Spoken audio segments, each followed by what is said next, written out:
Hello, and welcome back to Take5, a new take on global current affairs, politics, and money, and delivered in about 5 minutes per episode. We're recording on the afternoon of the 19th of June.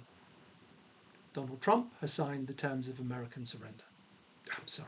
I meant to say the Memorandum of Understanding between America and Iran to end hostilities for a period of 60 days. And Sir Keir Starmer is considering applying to become the Mayor of Manchester. For this episode, we ask the question, will Trump bomb Cuba? Whether Trump takes military action is not a rhetorical question, but we need a little history lesson to understand where things are today. From its discovery by Christopher Columbus in 1492 until 1898, Cuba was a Spanish possession. However, the defeat of Spain by the United States in 1898 ushered in first American military occupation, then independence in 1902. Two further American military incursions were to follow before the 1930s. America has firmly regarded Cuba as being within its sphere of influence, a colony in all but name, but has stopped short of annexation. In the post-Second World War era, American antagonism to Cuba can be summarized in one word: Castro. Fidel Castro, a former lawyer, came to power in 1959, following the Cuban Revolution. To say that America took a dislike to him is an understatement. American businesses had lost valuable assets in Cuba, like casinos and sugar and tobacco farming estates. Castro wanted to be rid of American influence and set Cuba on the revolutionary path, including close ties to the Soviet Union. In October 1962, the Cuban Missile Crisis brought the world close to war.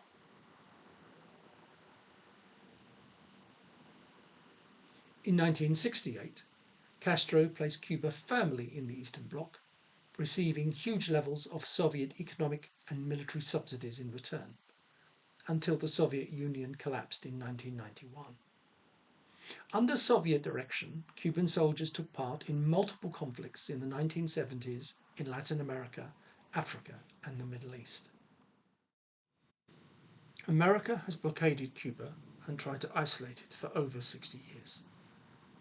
To add to Cuba's self-imposed impoverishment, America is now blockading oil shipments. Why? Because American officials have claimed that Cuba presents a national security risk, a claim which authorities in Havana deny. The economic situation is grim, with widespread and prolonged electricity blackouts, food shortages, and disruption to daily life. But what does America want? Regime change is the claimed outcome. But that has not gone so well in the case of Iran, and the Trump regime may have to look for another excuse.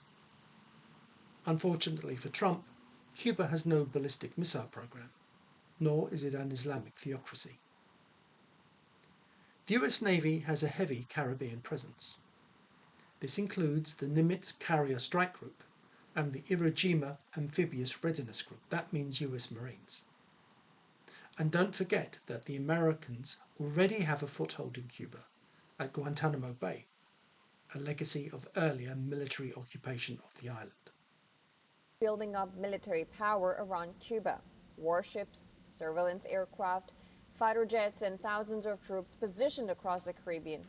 And at the center of that buildup is the USS Nimitz Aircraft Carrier Strike Group, which is loaded with guided missile destroyers, reconnaissance planes, and advanced military assets stationed in Florida, Puerto Rico, and other parts of the region. And this kind of deployment is the largest U.S. force buildup outside West Asia. But the Cuban blockade is not perfect. A Russian oil tanker delivered 730,000 barrels of oil in March. But will America attack? Yes, it might. But an occupation is unlikely.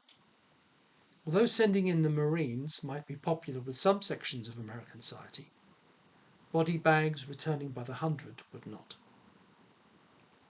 What might happen is that America continues to squeeze, with a targeted raid like its Venezuelan operation in January, which resulted in the abduction of President Nicolas Maduro. We don't know how well prepared and protected the current Cuban president, Miguel Diaz-Canel, is.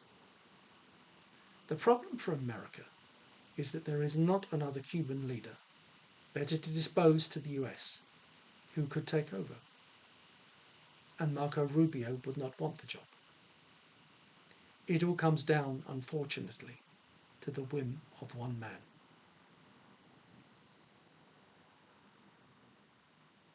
Thanks for listening. See you next time. And please remember to subscribe to be notified of further episodes.